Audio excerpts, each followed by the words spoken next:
कि वो कह रहे थे बीकानेर में जाकर के कि मेरी रगों के अंदर अब गरम खून नहीं गरम सिंदूर दौड़ता है। आप सुनिए क्या कह रहे थे। मोदी की नसों में लहू नहीं गरम सिंदूर बह रहा है। सभी पर सवालिया निशान लगा रहे हैं कि हमारी बहनें वीरांगना नहीं हैं। वो ट्रेनिंग स्कूल जांगड़ा साहब ही बता देंगे कि कौन से ट्रेनिंग स्कूल में जा करके वो वीरांगना होंगी। कितने हाथ जोड़ ले, उनको छोड़ना थोड़ा था। अगर उनके साथ टकरा जाते तो कुछ ना कुछ कम कैजुअलिटी होती। मैं आगे बढ़ूं, एक बार पहले आपको उनका बयान भी सुनवाता हूं। मिस्टर विजय शाह को सुनिए आप क्या कहा था उन्होंने। जिन्होंने हमारी बेटियों के सिंदूर उजाड़े थे वही कटे पिटे लोगों को हमने उन्हीं की बहन भेज करके उनकी ऐसी की तैसी करवाई। ऑपरेशन सिंदूर चलाने वाली हमारी सेना के लिए कि वो प्रधानमंत्री जी के चरणों में नतमस्तक हैं। सुनिए। और यशस्वी प्रधानमंत्री जी को हम धन्यवाद देना चाहेंगे और पूरा देश की वो सेना, वो सैनिक उनके चरणों में नतमस्तक है।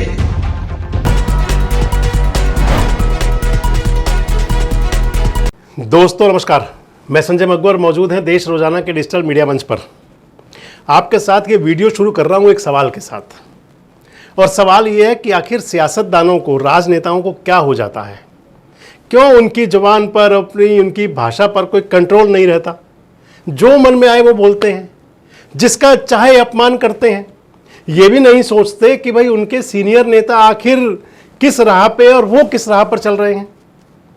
अभी हाल ही में ऑपरेशन सिंदूर हुआ, और ऑपरेशन सिंदूर के अंदर हमारे भारत की सेना ने गजब का प्रदर्शन किया। उस ऑपरेशन सिंदूर से इतने प्रभावित हैं हमारे देश के प्रधानमंत्री आदरणीय नरेंद्र मोदी जी कि वो कह रहे थे बीकानेर में जाकर के कि मेरी रगों के अंदर अब गरम खून नहीं गरम सिंदूर दौड़ता है। आप सुनिए क्या कह रहे थे। मोदी यहां सीना तान कर खड़ा है।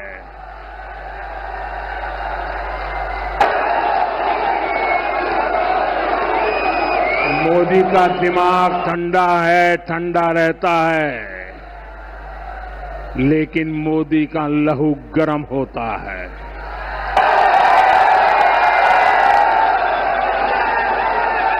और अब तो मोदी की नसों में लहू नहीं गरम सिंदूर बह रहा है।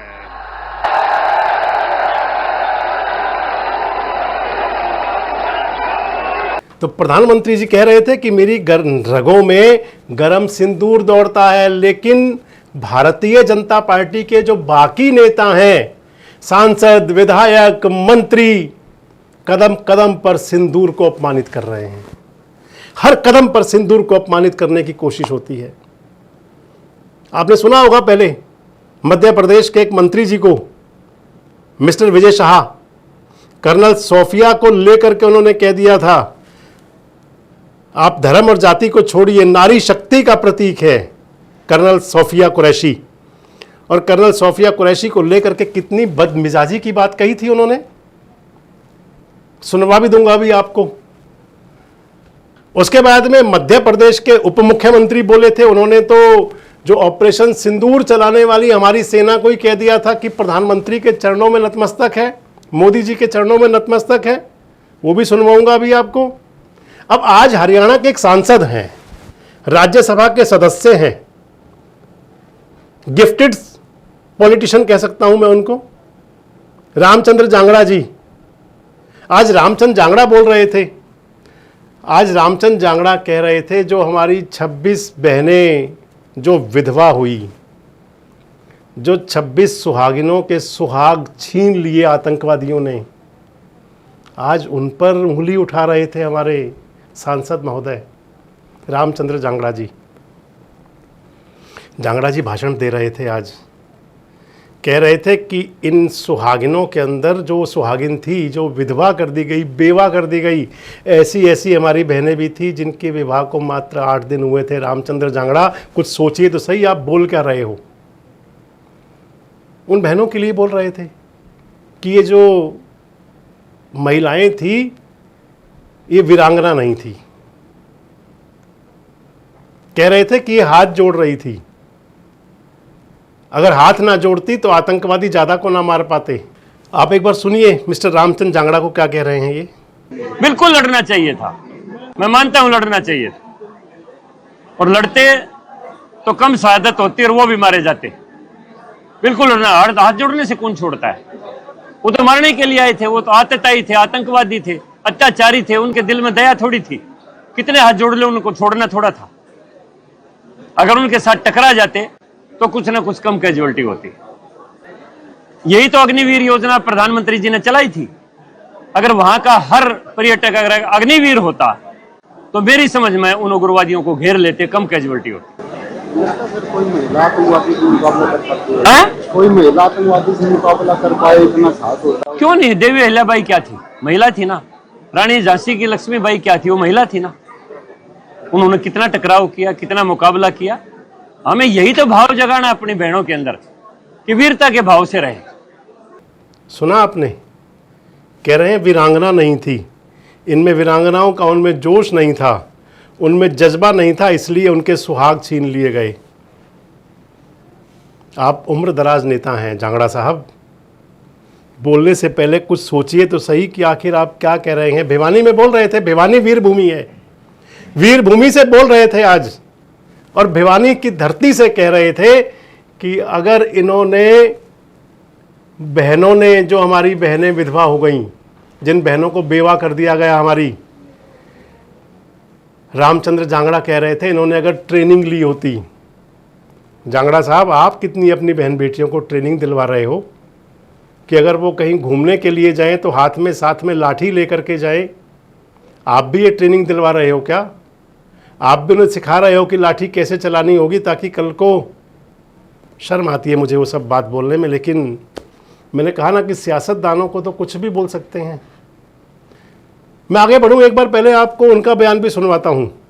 मिस्टर विजय शाह को सुनिए, आप क्या कहा था उन्होंने। जिन्होंने हमारी बेटियों के सिंदूर उजाड़े थे, वही कटे पिटे लोगों को हमने उन्हीं की बहन भेज करके उनकी ऐसी की तैसी करवाई। एक बार मोदी जी के लिए जोरदार ताली बजाएं। उन्होंने कपड़े उतार के हमारे हिंदुओं को मारा, और मोदी जी ने उनकी बहन को उनकी ऐसी की तैसी करने हमारे जहाज से उनके घर आए। हमारी बहन के लिए कहा था कर्नल सोफिया कुरैशी के लिए कि वो आतंकवादियों की बहन है। लगातार माफ़ी मांग रहे हैं सुप्रीम कोर्ट के अंदर। मैं अदालत की बात में नहीं जाऊंगा, अदालत ने क्या कहा क्या नहीं कहा, लेकिन एक जनता अपनी एक कसौटी रखती है, उस पर कसती है। सत्ताएं तो आती जाती रहेंगी, सत्ता किसी को कभी मिल जाए, लेकिन आपकी बात जो आप कहते हैं उसको जनता कसौटी पर कसा करती है। और फिर सुनिए मिस्टर देवड़ा ने क्या कहा था ऑपरेशन सिंदूर चलाने वाली हमारी सेना के लिए, कि वो प्रधानमंत्री जी के चरणों में नतमस्तक हैं। सुनिए। और यशस्वी प्रधानमंत्री जी को हम धन्यवाद देना चाहेंगे, और पूरा देश की वो सेना, वो सैनिक उनके चरणों में नतमस्तक है। उनके चरणों में पूरा देश नतमस्तक है। उन्होंने जो जवाब दिया है उसकी जितनी सराहना की जाए, जितना कहा जाए, एक बार उनके लिए जोरदार ताली बजा करके चाहिए। ये पॉलिटिशियन क्या समझते हैं, क्या ऐसा बोल करके अपने जिस राजनीतिक दल में है उसके नेताओं के दिल में जगह बना लेंगे? मुझे तो नहीं लगता। मैं तो नहीं समझता कि कहीं मोदी जी के नज़दीक ज़्यादा हो जाएंगे इन बातों को कहने से, क्योंकि मोदी जी तो बड़ा स्पष्ट कह रहे हैं सारी बातें। लेकिन हमारे सियासतदान क्या कह रहे हैं? मुझे रामचंद्र जांगड़ा की बातें पर रह करके बात आ रही है कि आखिर क्या बोल रहे थे आज। आप रामचंद्र जांगड़ा का आपने पूरी बात सुनी। आज वो कह रहे थे कि अगर ये प्रधानमंत्री की जी के जो ट्रेनिंग कैंप चलते हैं, पता नहीं कौन से ट्रेनिंग कैंप की बात कर रहे थे, इसके साथ साथ एकदम से वो बीच में इन्होंने बात जोड़ी अग्निवीर योजना की, कि अग्निवीर में जुड़ जाते वो लोग। अरे भैया, जिस हमारे वीर को मारा मिस्टर नरवाल को, वो तो देश की सेना के अंदर ही तो अपनी सेवा दे रहे थे। जिनका आतंकियों ने मर्डर कर दिया, मैं पूछना चाहता हूं आज रामचंद्र जांगड़ा जी से कि जांगड़ा साहब, जब सामने दनादन गोलियां चल रही हों तो आखिर आप कौन सी लाठी लेकर के जाओगे? आप कौन सी ट्रेनिंग दे रहे हो अपनी बहन बेटियों को कि वो आतंकियों की लाठियां चल रही हैं और आप गोलियां, आप लाठी लेकर के वहां पहुंच जाएं। ताज्जुब होता है ऐसे बयानों पर, सोच आ जाती है कि आखिर क्या कह रहे थे। रामचंद्र जांगड़ा जी की पहली बात नहीं है ये। रामचंद्र जांगड़ा जी कब क्या कह दें आप कुछ सोच नहीं सकते। कुछ ना कुछ कहते ही रहते हैं हमेशा। मैंने कई इनके वायरल वीडियोस पर आपके सामने वीडियो पेश भी किए हैं, लेकिन आज जो इन्होंने बोला, आज जो इन्होंने कहा, और जिसमें इन्होंने कहा कि हमारी बहनें वीरांगना नहीं थी इसलिए वो विधवा हो गई। अगर वो वीरांगना होती तो विधवा ना होती। जोड़ रहे हैं रानी लक्ष्मीबाई को, अहिल्याबाई को, होलकर को, मां सीता को, मां राधा को, सबको जोड़ रहे हैं। आप जोड़िए, आप उदाहरण तो दीजिए, लेकिन आप किस बात का उदाहरण दे रहे हैं तो सोचिए। आप सोचिए कि आप कह क्या रहे हैं। जिन 26 हमारे भारतीयों की नृशंस हत्या की, जिन 26 हमारी बहनों को बेवा कर दिया आतंकवादियों ने, और उनका बदला लेने के लिए हमारी वीर बहादुर सेना ने, हमारी सरकार ने ऑपरेशन सिंदूर चलाया। सिंदूर का जो जज्बा है या सिंदूर की जो महिमा है उसको कायम रखने के लिए, खासकर हिंदू संस्कृति के अंदर, सनातन संस्कृति के अंदर तो सिंदूर का बड़ा महत्व है। जब महिला अपनी मांग में सिंदूर लगाए रखती है तो पूजनीय हुआ करती हैं। कहा जाता है सुहागिन का प्रतीक है।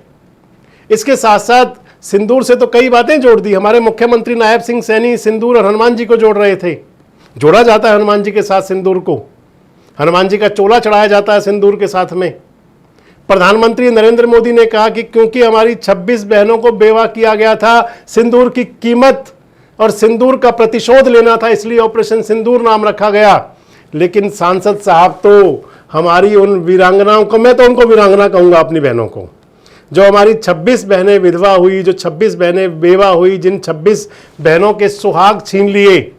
कायराना हरकत तो उन आतंकियों की थी सांसद महोदय। कायराना हरकत, कायराना चीज या कोई जोश की कमी हमारी बहनों में नहीं थी। हमारी बहनों ने तो कह दिया था उन आतंकियों से कि हमारे सुहाग छीन रही हो, एक गोली हमें भी मार दो। आतंकी ने कहा था कि आप नहीं, आप जिंदा रहो, आप मोदी को बता देना। मोदी तक बात पहुंच गई, देश की सेना तक बात पहुंच गई, सेना ने बदला ले लिया, लेकिन आप जाने कौन से बोल रहे हो।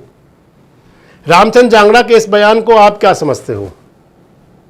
रामचंद्र जांगड़ा ने जो कहा कि हमारी जो बहनें हैं, खासकर देश की बेटियां जो भी हैं, आगे भी हैं, हर करोड़ों हमारी देश के अंदर बहन बेटी हैं, सभी पर सवालिया निशान लगा रहे हैं कि हमारी बहनें वीरांगना नहीं हैं। वो ट्रेनिंग स्कूल जांगड़ा साहब ही बता देंगे कि कौन से ट्रेनिंग स्कूल में जा करके वो वीरांगना होंगी। आपको क्या लगता है कि क्या इस प्रकार की बातें कहना नेताओं को शोभा देता है? कमेंट्स बॉक्स में जरूर बताएं। जुड़े रहें हमारे साथ, देखते रहें देश रोजाना। हमारे साथ जुड़े रहने के लिए सब्सक्राइब करें देश रोजाना के YouTube चैनल को और नई वीडियो की नोटिफिकेशन पाने के लिए बेल आइकन जरूर दबाएं। अगर आप ये वीडियो Facebook या Instagram पर देख रहे हैं तो पेज को लाइक और फॉलो जरूर करें और ज्यादा से ज्यादा शेयर करें।